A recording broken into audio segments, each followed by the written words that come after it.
সৎ বাবা না দেখ, আমার কপালে দিছে আর কারো জানি না দে, তো কষ্টের মধ্যে কেউ জানি না বড়। সৎ বাবা তো কোনো সময় আপন হয় না, সৎ তো সৎই থাকে। জি। আজকে যদি আমার নিজের মেয়ের মতো মনে করতো তাহলে মনে করতো, কেন কি তারও ঘরে 4টা মেয়ে আছে। আচ্ছা। আমাদেরকে কোনো সময় মেয়ের চোখে দেখে না, দেখছে খারাপ চোখকে।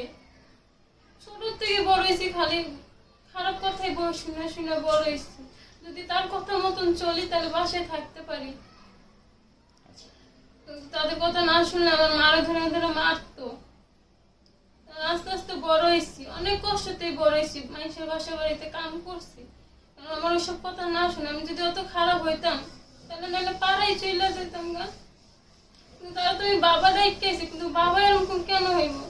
তার তো বোঝার উচিত যে তার বাবা নেই, আমি এখন তার বাবা। কিন্তু না, পড়াশোনা মনে করতে দিত না, কোনো জায়গায় যাইতে দিত না। আর যদি বাইরে কাজ করি গার্মেন্টসে, তা বসে কি যে টাকাও ঘরে আইনা দিতে হইব, তার খারাপ কথাগুলো আমার শুনতে হইব। কেমনে সেই কথাটা বলে? তারও তো মেয়ে আছে।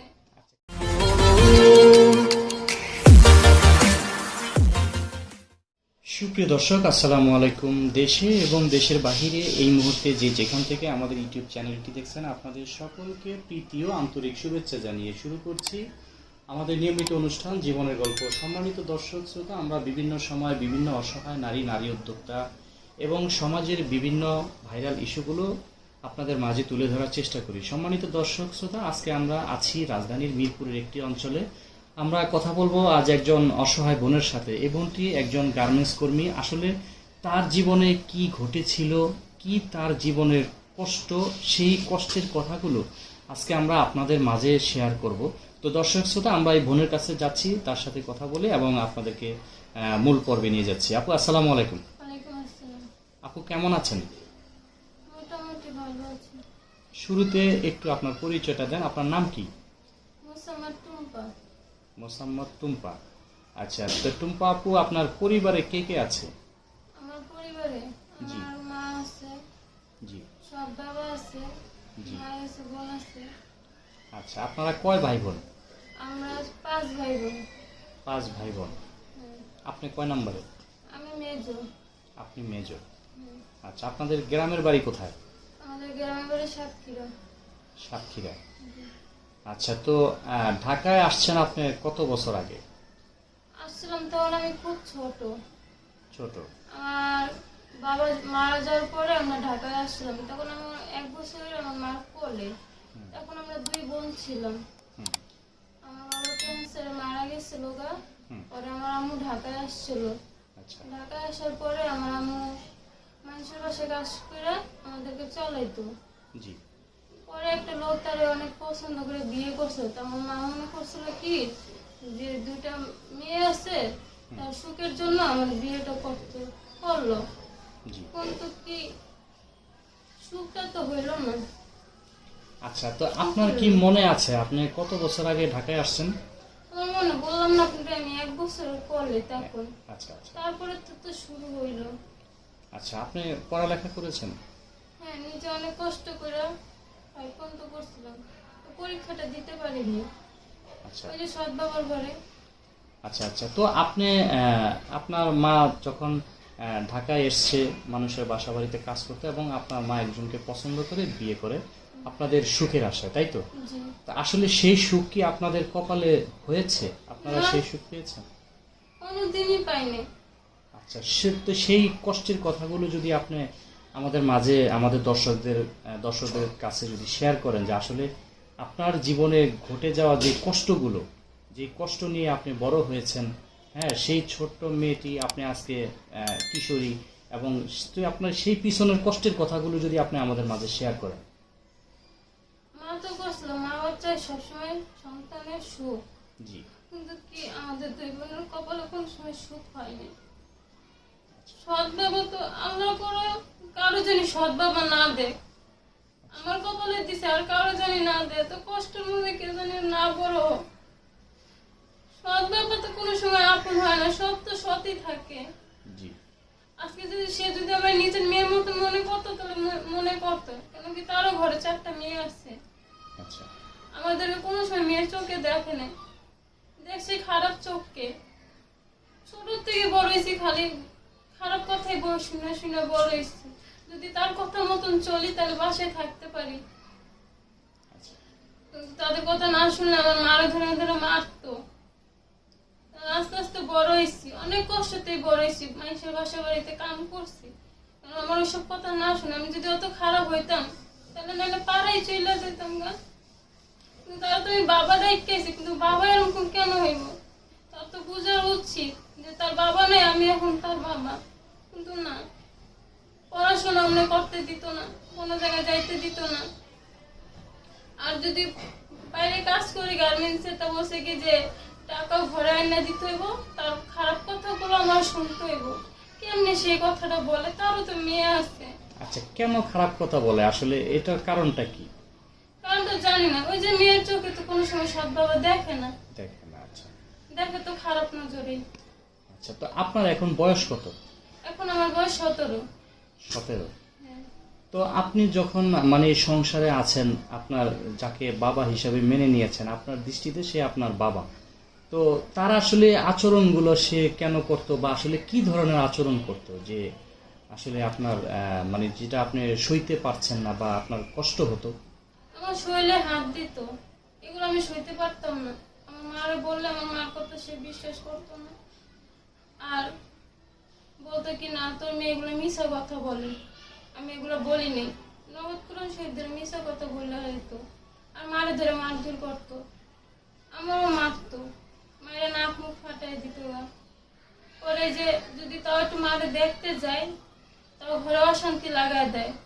এখন আমার ধরতে গেলে আমার মা বা কেউই নাই গা, ধরতে গেলে যাই একটু মা আছে, মায়ের টান টানে, কিন্তু কি এখন যাইতে পারি না, দূরে দূরে থাকতে হয়, আচ্ছা গার্মেন্টস করে খাইতে হয়। আচ্ছা, তো মানে মায়ের কাছে যেতে পারেন না মূলত সৎ বাবার কারণে? জি। আচ্ছা, তো তাহলে আপনি তো বাবা হারিয়েছেন ছোটবেলায়, এখন মা কি থেকেও নেই? হ্যাঁ, তাও তো আমার একটা কর্তব্য আছে মারে দেখার মতন। তো সেই কর্তব্য কি আপনি পালন করতে পারছেন? পারতেছি না, এই টাকা দিয়ে কি আর হয়? গার্মেন্টস করে নিজে চলতে হয়। আমি বললাম না আমার একটা বড় বোন আছে, সে হ্যাঁ। অনেক অসুস্থ, আচ্ছা আরো স্বামী নেই গা। আচ্ছা, তাহলে তা কি আপনার হয়েছে? আপনারা যখন আপনারা 5 ভাই বোন আপনার মায়ের সাথে ঢাকায় আসছেন, তো আপনার বড় বোন ছিল আর আপনি মেজো, হ্যাঁ। তো আপনার বড় বোনের বিয়ে হয়েছিল কোথায় বা কিভাবে? হ্যাঁ, বিয়ে হয়েছিল সম্পর্ক করে হয়েছিল, আচ্ছা কিন্তু কি তার বিয়েটা টিকলো না। আচ্ছা প্রেম করে কোনো সময় বিয়ে টিকে না। আচ্ছা আচ্ছা, তো সে আমার বোনের পেটে বাচ্চা দিয়ে সে চলে গেছে গা। এখন আমার বোন আছে অনেক অসহায়ের মধ্যেও আছে, হুম, আর মেয়েটা থাকে হলো আমার আম্মুর কাছে, তাও অনেক কষ্ট। আপনার বোন কি করে? আমার বোন কাজ করে বাসা বাড়িতে। বাসা বাড়িতে কাজ করে। আচ্ছা, তো আপনার আপনি যখন আপনার বাবার কাছে থাকতে পারেননি তার মানে অসৎ আচরণের কারণে, জি। বা আপনি আপনার মাকেও ছেড়ে আসতে বাধ্য হয়েছেন যে মার কাছে থাকতে পারেননি বাবার বিভিন্ন ধরনের কুপ্রস্তাব বা বিভিন্ন ধরনের অশ্লীলতার কারণে, তো আসলে পৃথিবীতে যে যারা বাবা আছে, হ্যাঁ, যে সৎ হোক আর নিজের আপন হোক, যাকে বাবা বলে মানে সম্বোধন করা হয়, তো আসলে সে বাবার চরিত্র কেমন হওয়া উচিত? আপনি যেহেতু ভুক্তভোগী, আপনার কাছ থেকে একটু জানতে চাই। অনেক খারাপ, অনেক খারাপ, এমন জানি কেউ না করে। বললাম তো। আমি বলছি যে যাকে আপনি বাবা বলে ডেকেছেন সে তো নিজের বাবা, হ্যাঁ, তো আসলে সে বাবার চরিত্র কেমন হওয়া উচিত? ভালো, যেরকম বাবা যেরকম করে নিজের বাবা, সৎ বাবারও তার এরকম করতে হবে। তারা খারাপ চোখে দেখবো কেন? আচ্ছা তারও মেয়ে আছে, আমিও তার মেয়ের মতন। আচ্ছা, তো আসলে আপনি যখন আপনার বাবা মায়ের কাছে থাকতে পারেননি, এখন গার্মেন্টসে চাকরি করছেন, জি। তো আপনার বর্তমানে যে আপনি গার্মেন্টসে চাকরি করছেন এখন কোথায় থাকেন? এখন আমি থাকি 7 নম্বরে, মেসে থাকি। ম্যাচে থাকেন। জি।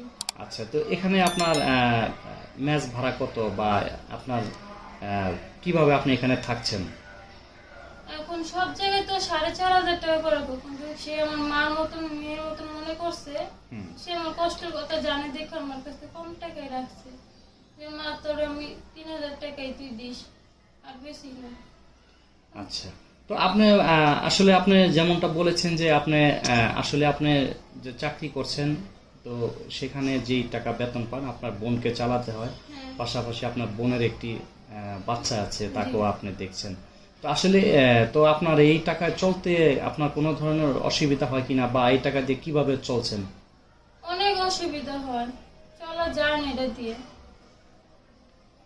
আচ্ছা, তো আসলে আপনার কি এই বয়সে আপনার মানে চাকরি করার, এখন যে আপনি 17 বছর বয়স গার্মেন্টসে চাকরি করছেন, তো আপনার কি আসলে এই বয়সে চাকরি করার কথা ছিল নাকি পড়ালেখা করার কথা ছিল?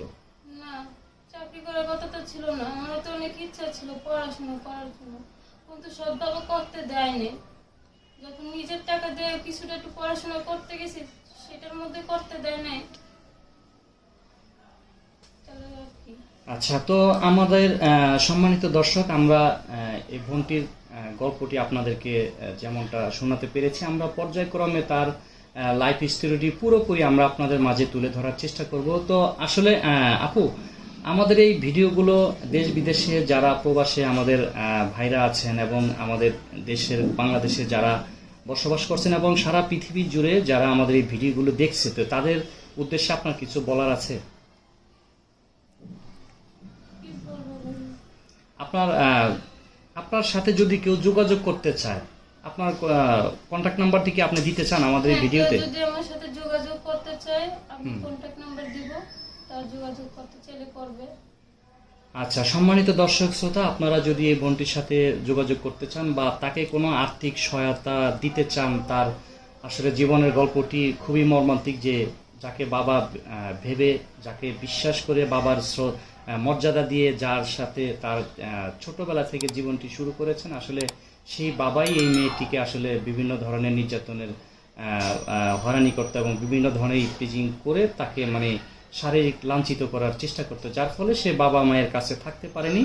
এখন বা সেখান থেকে বেরিয়ে একটি গার্মেন্টসে জব করছেন, তার জীবনটি টিকিয়ে রাখার জন্য এবং বেঁচে থাকার প্রত্যাশা নিয়ে সে আসলে এখন চলছেন। তো আমরা চাইবো আপনারা যদি এই বোনটির পাশে দাঁড়ান, তাকে যদি একটু আর্থিক সহায়তা করেন এবং তার পাশে দাঁড়ান, সেই প্রত্যাশা নিয়ে আপনাদের প্রতি রেখে আমরা আজকের ভিডিওটি এখানে শেষ করছি। আবার আমরা হাজির হব অন্য কোনো সময় অন্য কোনো ভিডিও নিয়ে। সে পর্যন্ত আমাদের সাথে থাকুন এবং পরবর্তী পর্ব দেখার আমন্ত্রণ জানিয়ে ভিডিওটি শেষ করছি। আল্লাহ হাফেজ।